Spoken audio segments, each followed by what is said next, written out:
Մոտ 5 տարի առաջ սահմանամերձ Բերքաբեր գյուղից Պապյանների ընտանիքը իր 1 հեկտար խոթարքի տարածքում հիմնեց այգի։ 800-ից 700-ը արքայանարինջի, 100-ը հոնի ծառեր են։ Հոնը արդեն 3-րդ տարին է,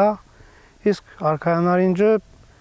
4-5-րդ տարվա մեջ։ Նոր էր բերքի տակ, քիչ է ընդհանուր, բայց հույս ունեմ այս տարի ավելի շատ կլինի, այն որ ծառը իր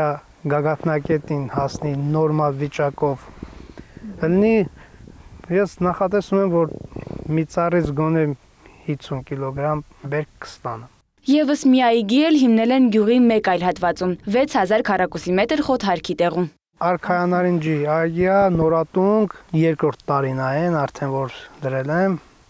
այն ուրիշ սորտ է։ Քանի տնկի կա այնտեղ։ 300։ Այգետունկը գյուղում թափ է հավաքել հատկապես նոր պոմպակայանի կառուցումից հետո։ Բերքաբերի ջրամբարից մղվող ջուրը ոռոգելի է դարձրել մոտ 80 հեկտար վարելահող։ Չմշակվող հողատարածքները նվազում են առավելապես ի հաշիվ նորատունկ այգիների։ Սա երիտասարդներին ավելի է կապում իրենց հող ու ջրին, ասում է Գևորգը։ Բոլորիս հաճելի է զբաղվել այս գործով։ Համեն եթե ապրում ենք գյուղում,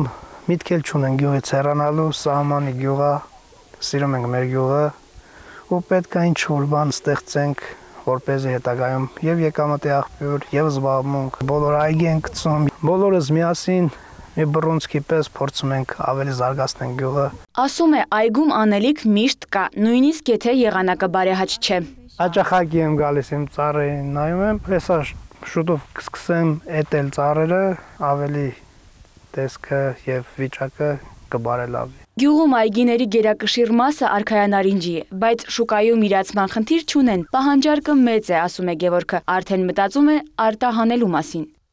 Ռոզա Խաչատրյան, Գայանեթ Համամյան, Վահեթ Համամյան, լուրեր։